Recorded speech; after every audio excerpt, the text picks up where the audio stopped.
В 2007 году, всего 12 лет назад, весь мировой рынок смартфонов насчитывал лишь 122 миллиона штук. Думаете, это много? Через какие-то 7 лет их количество подобралось уже к миллиарду, а еще через 5 уже составило 1,5 миллиарда штук. Именно столько продается каждый год, в том числе будет в этом и по прогнозам в следующем. Рынок просто огромный, десятки производителей и сотни моделей. Их так много и они так быстро меняются, что уже очень редко кто-то считает, сколько в целом продался тот или иной смартфон. Нам все равно. Год прошел, 10 миллионов этот, 20 этот, по кварталам отчитались и все. Идем дальше. Новые смартфоны, новые цифры. Это уже стало рутиной, которая никого не удивляет. Но было время, когда их считали, складывали и всех поражали гигантские тиражи смартфонов. Давайте вспомним, как это было и какие 10 телефонов стали самыми продаваемыми в мире.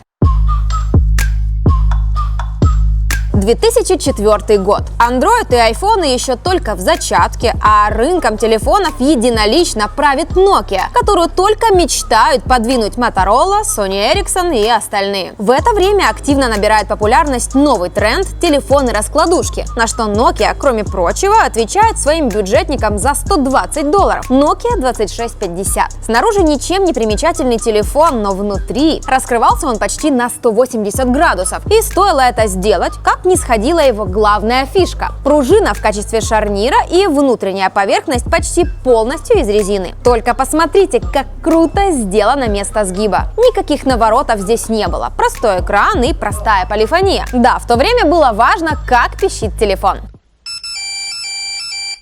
Или у него многотональная полифония. А хотите, удивлю поразительным временем работы? 3 часа в режиме разговоров. 3. Раз, два, 3. Так что в то время телефоны не жили дольше, просто мы меньше разговаривали. Тогда обзорщики писали про автономность этого телефона так. 5 суток работы при 45 минутах разговоров. 45 минутах? Кто-нибудь считает, сколько у нас сейчас получается за 5 суток? 500-600 минут? Неважно, на одном заряде все равно можно спокойно получить минимум за 1000. Почти сутки. Теперь часы экрана считаем. Особого успеха этому телефону не предвещали, но у людей было свое мнение. Более 35 миллионов проданных единиц. Наше стартовое число. 2009 год. Со сцены в Сан-Франциско Стив Джобс показывает новый iPhone 3GS. Первый смартфон Apple, который попадает в список самых продаваемых телефонов компании. Уже в первую неделю после выпуска 3GS расходится тиражом в 1 миллион. Экран 3,5 дюйма и, как ни странно это звучит, работал он на процессоре от Samsung. Знай бы корейцы, как все повернулось, может быть и не продали бы им свои чипы. Оперативки 3GS получил в 2 раза больше, чем годовалый 3G. Целых 256 мегабайт, а работал на iPhone OS 3. Это последний год, когда она еще так называлась. С 2010-го просто iOS. А вот так снимала видео его 3-мегапиксельная камера. Можно сказать, начало пути короля видеосъемки, потому что прошлогодний iPhone 3G вообще видео писать не умел, только фотографировал. В общем, у смартфона были все предпосылки стать хитярой, и он им стал. Больше 35 миллионов 3GS было продано компанией Apple. Да, столько же, сколько и раскладушка Nokia в 2004, но это было только начало пути.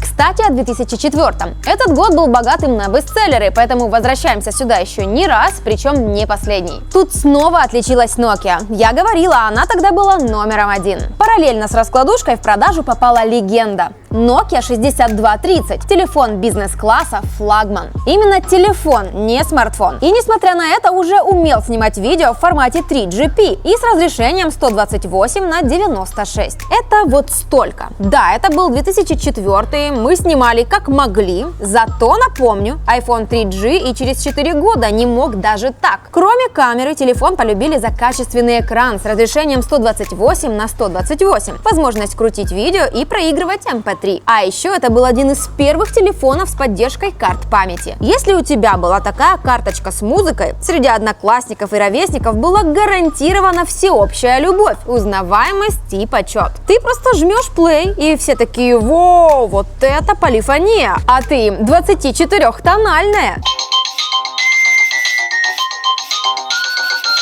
Просили за этот телефон ни много ни мало $450, что было чуть дороже другой легенды Siemens S65. Правда, последнему такое число только снилось. Больше 50 миллионов проданных телефонов. Отличный результат, который отпечатался в истории.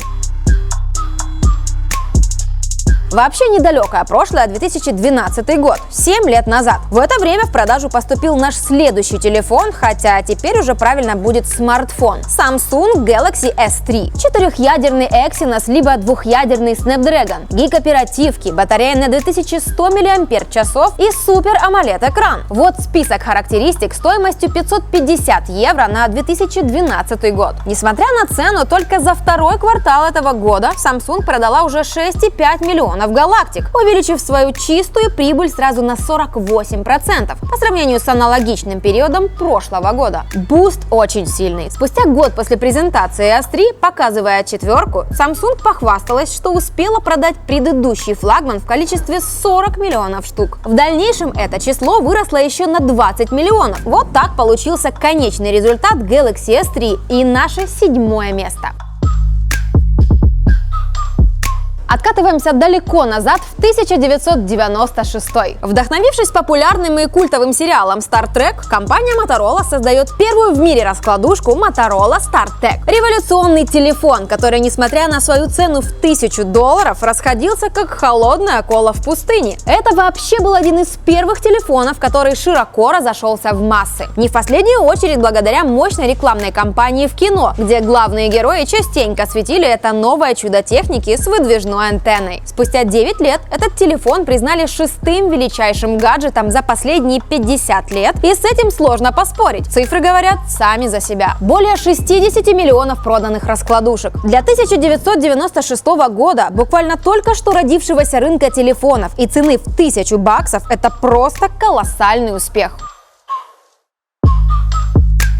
Следующий телефон, а точнее смартфон, переносит нас обратно ближе к реальности. Samsung Galaxy S4. По сравнению с тройкой, компания нарастила все характеристики. Добавила диагональ экрана и разрешение, теперь это Full HD, улучшила процессор, камеру, батарею, ОЗУ и добавила разные интересные фишки. Прикручены они были к OS Android версии 4.2.2 в виде интерфейса TouchWiz. Тогда он так назывался. Из интересного, смартфон через фронталку мог следить за глазами пользователя, и как только он отводил взгляд от просмотра видео, ставил ролик на паузу. То же самое работало и с текстом. Как только глаза добегали до последнего слова страницы, он сам листал на следующую. Это был 2013 год, на минуточку. В общем, новая галактика стала одним из самых желанных смартфонов на Android, что вылилось в 5-е место топа и более чем 80 миллионов проданных единиц.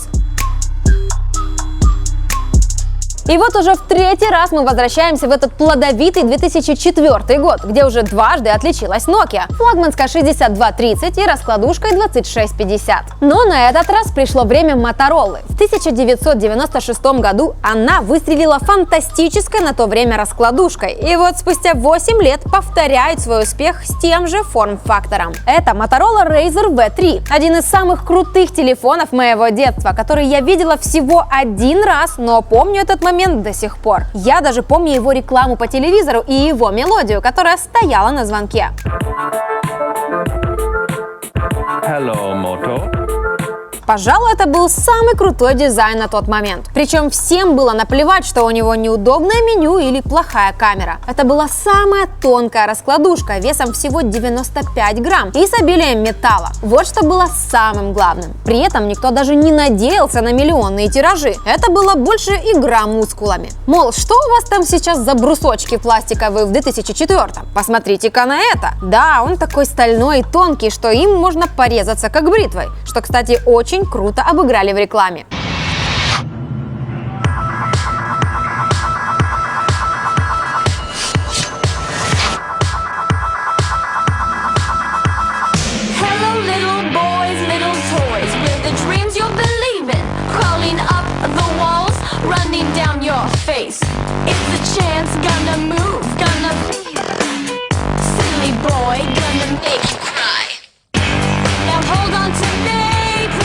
В общем, как и сейчас, все эти истории со сгибаемыми смартфонами и альфой от Xiaomi почти за $3000. Но, как ни странно, футуристический вид сработал, а Motorola стала чуть ли не первой компанией, которая показала, что только один дизайн может продавать. Телефон стал имиджевым, культовым и еще 3 года был желанным по всему миру. В итоге 130 миллионов проданных раскладушек и почетное 4-е место. Пускай Motorola сильно превзошла свой же рекорд в 60 миллионов, это только подзадорило тогдашнюю хозяйку мобильных дел Nokia, которая по-прежнему давила на функции. В 2003-м ее главным рычагом в борьбе за рынок стал один из первых в мире смартфонов, который смог – Nokia 6620. Его называли бочка или котлета. Он не всем нравился внешне, но он был просто напичкан функциями. Календарь, калькулятор, конвертер валют, кошелек для хранения паролей, органайзер. Можно было менять темы и, о чудо, пользоваться предустановленным браузером Opera. Через GPRS, если не ошибаюсь, со скоростью 5-6 килобайт в секунду. Когда вспоминаю, жаловаться на современный 4G как-то даже стыдно становится. Работал смартфон на Symbian OS 7.0 и мог творить фантастические вещи, из-за чего быстро прославился и стал получать главные роли в кино. Не подставили меня, Вы видели последние модели сотовых? Замечательная штука. Столько всего интересного, даже видео пишут. Ублюдок. Уведите. Вот таким образом Nokia 6620 и забралась на 3-е место с впечатляющим результатом – более 150 миллионов проданных устройств. И вот мы добрались к самой верхушке. На самом деле самых продаваемых телефонов гораздо больше десятка. И если предыдущие модели постоянно кто-то теснил, то 9 и 10 место – это безоговорочные лидеры. Итак, 2014 год, вот только недавно, в сентябре, смартфонам 2-го места исполнилось 5 лет. Да, я не ошиблась, именно смартфонам их 2. И если вы уловили отсылку к сентябрю, то поняли, что это Apple iPhone 6 и 6 Plus. Не знаю, насколько это честно, но Apple отчиталась сразу о 2 смартфонах, которые вместе и представила. Шестерки сразу начали бить рекорды. Уже в течение первых суток предзаказали 6 миллионов смартфонов, а за 3 дня со старта продаж ушло еще 10 миллионов. Хотя старт прошел не совсем успешно. Он омрачился шквалом сообщений отовсюду, что здоровенный плюс легчайшим образом гнется. Все это дело подхватили социальные сети, конкуренты и пошло-поехало. Но, как говорится, собака лает, караван идет. iPhone 6 и 6 Plus продолжали расходиться огромными партиями. Перечислять возможности этих смартфонов я не вижу смысла. Многие до сих пор ими пользуются, а сама Apple остановила их производственные линии вот только совсем недавно, в начале этого года. И если у вас сейчас iPhone 6 или 6 Plus, отпишитесь в комментариях, как оно, еще хорош? Также знайте, что у вас в руках один из самых продаваемых смартфонов в мире, модификации которого разошлись тиражом более чем 220 миллионов единиц. И вот мы добрались до номера 1. Самого продаваемого телефона в мире. Возможно, для многих это не будет сюрпризом, но факт это не отменяет. Вот он, Nokia 1120. Самый что ни на есть бюджетный телефон, который нельзя было запустить без сим-карты, который невообразимо долго жил от батарейки и оказался просто неубиваемым. Это сейчас, когда роняешь телефон, все внутри сжимается и не отпускает, пока не увидишь, что он выжил. Тогда над этим не парились. Nokia можно было чуть ли не в футбол играть, и максимум, что с ней случалось, просто слетала крышка и батарея. Ставили все обратно и как ни в чем не бывало. Из-за своей простоты и доступности телефон массово влился на рынки Китая, Индии, Африки, Ближнего Востока и вообще по всему миру, где людям нужен был обычный телефон для связи без наворотов. Вот так он звонил. У него была змейка, в которую рубились все, ну и must-have, конечно же, фонарик. Разговоры тогда были дорогие, так что в основном телефон для этого и использовался. Змейка, фонарик и бесплатная фраза щедрого оператора «перезвони мне». Ее нужно было успеть сказать за первые бесплатные 3 секунды, иначе деньги снимет. Так и общались. 1120 действительно полюбили. Это был хороший телефон, который стал настоящим бестселлером, результаты которого сейчас вряд ли кто-то сможет побить. 250 миллионов и, пожалуйста, пожизненный номер 1 в истории телефоностроения. Вот такой рассказ у меня получился. Надеюсь, вам понравился. И если это так, то дайте знать лайком, подпиской на канал и нажатым колоколом. Мы часто окунаемся в историю. Также напишите, каким из упомянутых телефонов пользовались вы и чем он запомнился. Пока!